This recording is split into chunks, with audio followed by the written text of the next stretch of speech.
Ясин сүресі.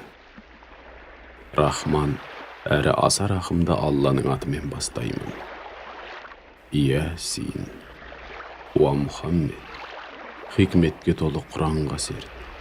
Сен әлбетте, ақиқатты жар салу міндетімен жіберілген елші пайғамбарлардың бірі һәм бірегейсің. Тұп-тура жолдасың. Бұл азиз, бәрінен үстем әрі ұлы, рахим.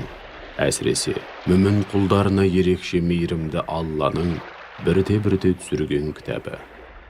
Оны саған ата-бабалары еш ескертілмеген, сол себепті ақиқаттан мүлдем ғапыл қалған қауымды ескертуің үшін түсірді. Адамдардың басым көпшілігіне қатысты Алланың жаһаннамда адамдармен және жындармен толтырам деген сөзінің хақ екендігі айқындалды. Бұл көпшілік иман етпеуде және етпейді де. Өйткені біз олардың мойнына иектеріне дейін жетіп, бастарын игізбей тіреп тұратын темір ажырғылар кигіздік. Сол себепті олардың бастары кек жиып, мұрындары көкке көтеріліп қалған. Сондай-ақ, олардың алдына бір бөгет, артына бір бөгет қойып, алдардың көлегейлеп тастадық, сондықтан олар ақиқатты көре алмауда. Ондайларды ескерттің не, ескертпедің не, бәрібір олар әсте иман етпейді.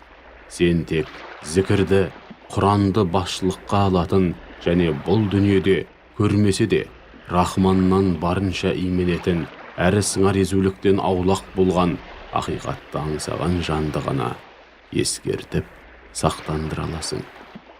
Міне, мұндай жанды кең кешірім, әрі сондай керім, мол берекелі, зиянсыз әрі қайырлы, ризық несібемен сүйіншілі, өлілерді қайта тірілтетін мына бізбіз. Сондай-ақ, біз адамдардың дүниеде өз қолмен істеп, ақиретке жолдаған сауаптары мен күнәлары және дүниеден озғаннан кейін арттарында қалған һәм қияметке дейін амал дәптеріне жазыла беретін жақсылықтары мен жамандықтарын түгелдей жазып алудамыз. Біз онсыз да әу баста барлық нәрсені жіпке тізіп, ап-айқын кітапқа жазып қойғанбыз. Сен оларға әлгі шаһар халқын мысалға келтір. Сол шаһар халқына да Алланың жолдауын жеткізуші елші пайғамбарлар келген еді. Біз оларға алғашында екі бірдей елші пайғамбар жібердік. Алайда олар екеуін де жоққа шығарды. Сөйтіп ол екеуіне үшіншісін жәрдемге жібердік. Сонда үшеуі бір ауыздан: біз расында да сендерге арнайы жіберілген елшілерміз деп айтты. Сонда шаһар халқы: сендер де өзіміз сияқты ішіп жейтін, дәм тұзы таусылғанда өлетін адам баласысыңдар. Бізден еш жерлерің артық емес. Сондай-ақ Рахман да еш нәрсе түсірген жоқ. Сендер өтірік айтып тұрсыңдар, одан басқа түк демес деп, үшеуін де өтірікшіге шығарды. Пайғамбарлар, біздің шынымен де өздеріңе арнайы жіберілген елшілер екенімізді сендер білгілерің келмесе де Раббымыз біледі. Біздің бар міндетіміз Алланың хақ жолдауын толық әрі ашық түрде баршаға түсінікті етіп жеткізу ғана деді. Сонда кәпірлер оларға: мына сендер біз үшін жаман ырым болдыңдар. Сендердің кесірлеріңнен бақытсыздыққа ұшырамасақ етті. Егер мына істеріңнен тыйылмасаңдар, сендерді таспен атқылаймыз. Бораған тастың астына аламыз. Сөйтіп біздің аяусыз азабымызға тап боласыңдар деп сес көрсетті. Пайғамбарлар оларға: жаман ырым дегенді сендер өздерің бастап тұрсыңдар. Сонда насихат арқылы ақиқат естеріңе салынып, ескертілгендеріңді де жамандыққа жорисыңдар ма? Анығында сендер Алланың адам бойына тартқан көптеген сезімдер мен қабілеттерді орынды пайдаланбай қор қылып жүрген шектен шыққан қауымсыңдар деді. Содан шаһардың арғы басынан бір кісі жүгіріп келді де: уа жарандар, мына елшілерге еріңдер. Істеген игілікті істер үшін сендерден ақы сұрамайтын, әрі хақ жолда жүрген жандарға еріңдер. Өзімізді жоқтан жаратқанға құлшылық етпей, маған не көрініпті? Һәм бәріңде бір күні оған қайтарыласыңдар. Мен одан өзгені қалай тәңір тұтамын? егер Рахман маған қандай да бір зиян тигізуді қаласа, әлгі жалған құдайлардың шапағаты маған түк те пайда бермейді. Әрі олар мені Алланың азабынан құтқарып қала алмайды. Егер мен Алладан өзгені тәңір тұтсам, онда мен сөзсіз анық адасуда боламын. Мен сендерді жоқтан жаратқан Раббыларыңа иман еттім, мені тыңдаңдар деп жанашырлықпен насихат айтты. Нәтижеде оған мархабат, жәннатқа кір делінді. Сонда ол, «Эх, шіркін, қауымым мұны білсе ғой, Раббымның мені кешіргенін және ілтипатына бөлеп ерекше сый құрмет көрсеткенін білсе ғой» деп армандады. Ол Хабиб Нәжжар дүниеден озғаннан кейін қауымының үстіне көктен әскер түсірмеді. Олай істеу онсыз да жол жобамызға жатпайтын еді. Әскер түсіріп қайтеміз. Бар болғаны бір-ақ рет жер жарған ащы айқай шықты. Сол-ақ екен, кәпірлер бірден сөнді де қалды. Өздеріне пайғамбар келген сайын, оны міндетті түрде келемеждеп, мазаққа айналдыратын пенделердің жағдайы қандай өкінішті. Сонда бұл кәпірлер өздерінен бұрын қаншама нәсілдің көзін жойғанымызда, және олардың бұл дүниеге қайта оралып жатпағанын көрмей ме? Олардың барлығы жауапқа тартылу үшін дәргейімізге жиналады. Өлі жерде оларға Алланың жалғыз Құдай екенін әрі өлгендердің қайта тірілетіндігін көрсететін бір дәлел. Біз өлі жерді тірілтіп, одан егін, саналуан дәнді дақылдар шығарамыз. Сөйтіп олар сол дәнді дақылдарды өмірлік азық қылады. Сондай-ақ жерден жайқалған құрма мен жүзім бау-бақшаларын өсіріп, қайнары бұлақтар шығарамыз. Сол өсімдіктердің жемістерін құлдарымыз өздеріне өмірлік азық қылсын дедік. Олар мұның бәрін өз қолымен жасаған жоқ. Олар сонда да шүкіршілік етпей ме? Жерден өсіп шығатын өсімдік атаулының барлығын, олардың өздерін және олар білмейтін тағы қаншама жаратылысты жұп қылып жаратқан Алла мінсіз кемшілік атаулыдан ада. Оларға қараңғы түннің өзі де бір айға, одан күндізді сылып алып тастағанымызда, олар бірден көзге түртсе көргісіз тас қараңғыда қалады. Күнде оларға бір айға. Ол өзінің жолымен болмыстағы мінсіз жүйенің тұрақтылығын сақтай отырып, өз үшін белгіленген ақтық межеге қарай ағызып кетіп барады. Бұл азиз, бәрінен үстем, әрі ұлы және әлим, бәрін лайықты түрде білетін шексіз ілім иесі Алланың жазуы. Сондай-ақ, жылдардың саны мен уақыттың есебін біліп жүрулерің үшін айға да бір қатар кезеңдер, яғни белестер межелеп қойдық. Ол сол межелі кезеңдерден өте келе, құрма ағашының әбден қуарып, иілген бұтағына ұқсаған әуелгі қалпына қайта түседі. Күннің айды қуып жетуі лайықсыз. Сондай-ақ, түннің күндізді басып озуы да мүмкін емес. Күн мен ай сынды өзге жұлдыздар да әрқайсысы өз жолымен көк кеңістігінде жүзіп барады. Феликс, вкусный паштет. Как здорово быть котом. Адамдарға құдіретіміздің шексіздігін көрсететін тағы бір ғаламат айғақ. Олардың нәсілдерін жүкті кемелермен суға батырмай тасуымыз. Сондай-ақ олар үшін аталмыш кемелер сияқты өздері мініп жүрген басқа да қаншама көліктер жараттық. Егер қаласақ, олардың бәрін суға батырып жібереміз. Сонда олардың айқайын естіп, жәрдемге жететін ешкім болмайды. Олар бір амалын тауып, өз бетімен құтыла алмайды. Алайда оларға рахымымыз түссе, әрі белгілі уақытқа дейін өмірдің қызығын көрсетуді қаласақ, оның жөні басқа. Олар сонда ғана апаттан құтыла алмақ.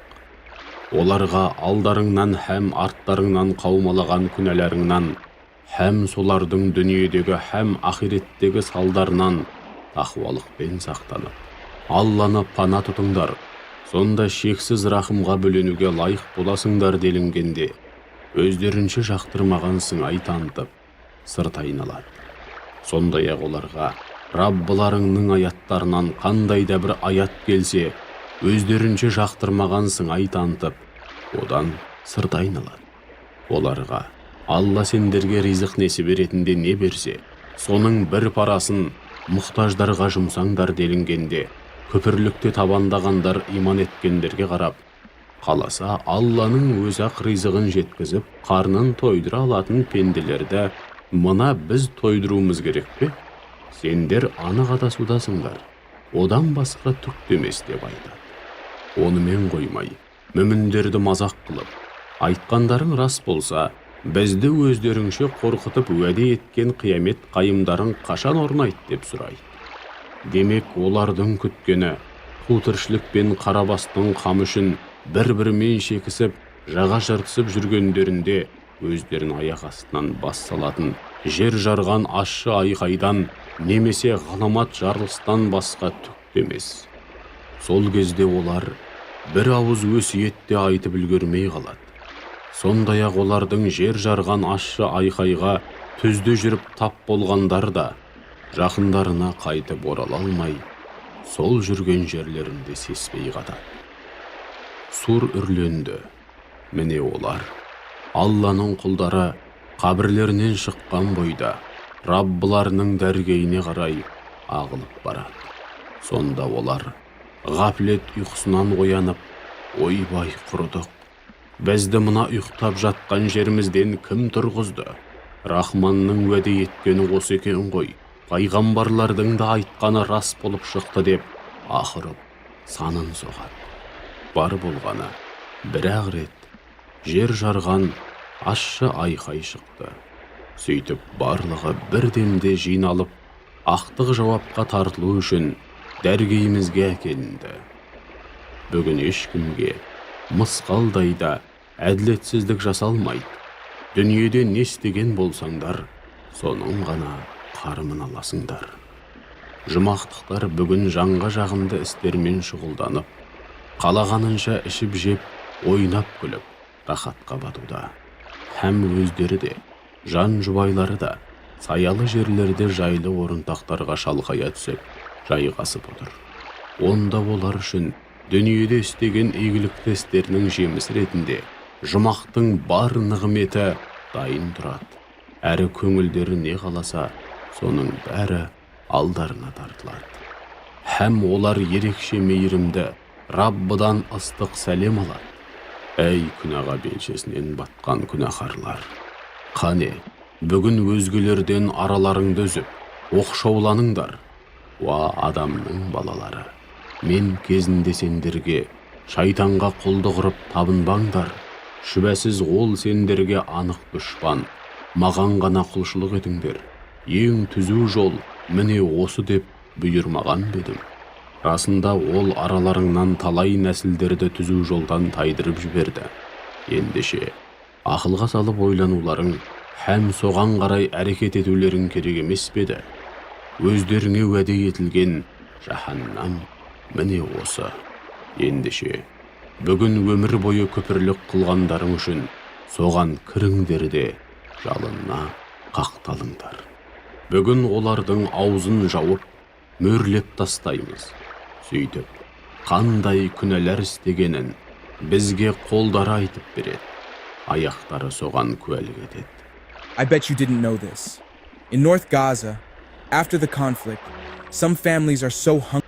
Егер қаласақ, олардың көзін бір сипағаннан ақ, жым-жылас етіп бәрін көрсоқыр қылар едік. Содан олар жапа-тармағай жол, яғни тура жолды табуға ұмтылар еді. Алайда ол бейбақтар қайдан көрсін. Сондай-ақ қаласақ, олардың кескін кейпін маймылға, шошқаға, немесе басқа нәрсеге айналдыру арқылы мүлдем өзгертіп өздерін жайлаған жерлерінде сол күйі қалдырар еді. Сөйтіп олар не бір адым ілгері жылжи алмай, яғни аңсаған армандарының біріне де жете алмай, не бұрынғы кейіптеріне қайтып орала алмай, кезінде жалғанды жалпағынан басып, емін-еркін сайран салған мекен жайларында омалып қалар еді. Сонымен қатар, біз кімге ұзақ ғұмыр берсек, оны жаратылысында күннен күнге күш қуатын кеміту, есімен өзге де қабілеттерін тежеу арқылы кері кетіреміз. Олар сонда да ақылға салып ойланбай ма? Біз оған, Мұхаммедке, өлең үйретпедік. Бұл оған тіпті жараспайды да. Оның сендерге жеткізгені тұнып тұрған насихат пен иләһи нұсқау, және хақтан келгендігі һәм бастан аяқ ақиқат екендігі айдан анық Құран, басқа түк емес. Біз оған Құранды рухы тірі, ақыл санасы ояу, ақиқатты һәм сезіне һәм көре алатын жандарды алдын ала ескертіп сақтандырсын деп, сондай-ақ кәпірлерді азапқа бұйыратын иләһи үкім кесілсін деп түсірдік. Біз адамдар үшін өз қолымызбен ірілі ұсақты бір талай үй жануарын жараттық. Олар соларға толық иелік етіп, қызығын көруде. Сонда олар мұны да көрмей ме? Біз жануарларды оларға толық бағынышты қылдық. Соның арқасында олардың кейбірін мініс көлік ретінде қолданып, кейбірін өздеріне азық қылуда. Адамдарға олардың басқада қыруар пайдалары бар. Сондай-ақ олардан сүт сияқты керемет сусын алады. Сонда да шүкіршілік етпей ме? Алайда олар өздерін осынау ағыл-тегіл нығметке бөлеген бір Аллаға ғана құлшылық етудің орнына, өздерінше жәрдемі тиер деп дәмеленіп Алладан басқа жалған құдайларды тәңір тұтты. Бірақ олардың тәңір тұтқан құдайлары оларға ешқандай да жәрдем бере алмайды. Керісінше, олардың өздері сол жалған құдайлардың жанкешті әскері, солардың қорғаны һәм басыбайлы қызметшілері болып табылады. Ендеше, уа Мұхаммед, олардың айтқаны көңіліңе қаяу түсірмесін. Біз шүбәсіз олардың нені жасырып, нені жария етіп жүргенін жақсы білеміз. Сонда бұл адам баласы өзін ер мен әйелден бөлінген бір тамшы судан жаратқанымызды көрмей ме? Соған қарамастан, бізге анық дұшпан болып шыға келгенін қайтесің. Өзінің жаратылысын ұмытып, бізге сонда шіріп жоқ болып кеткен сүйектерге кім жан бітіреді екен деп өзінше мысал келтіреді. Оларға ол сүйектерді әу баста кім жаратса, қайта тірілтетін де сол. Ол қалай жаратуда һәм әрбір жаратылысты толыққанды біледі. Ол сендер үшін жасыл ағаштан от шығарып берген Алла. Сендер соны оп-оңай тұтатып, от жағудасыңдар. Көктер мен жерді жоқтан жаратқан Алланың дәл солар сияқтыны жаратуға құдіреті жетпейді дейсіңдер ме? Әлбетте жетеді. Өйткені ол Халлақ. Не нәрсені болса да мінсіз һәм кереметті етіп жаратушы. Алим, барлық нәрсені білуші. Бір нәрсенің болуын қалаған кезде, оның ісі оған тек бол деп айту ғана. Сонда ол нәрсе бірден бола қалады. Барлық нәрсенің тізгіні бір өзінің ғана қолында болған Алла мінсіз, барлығың оған қайтарылудасыңдар.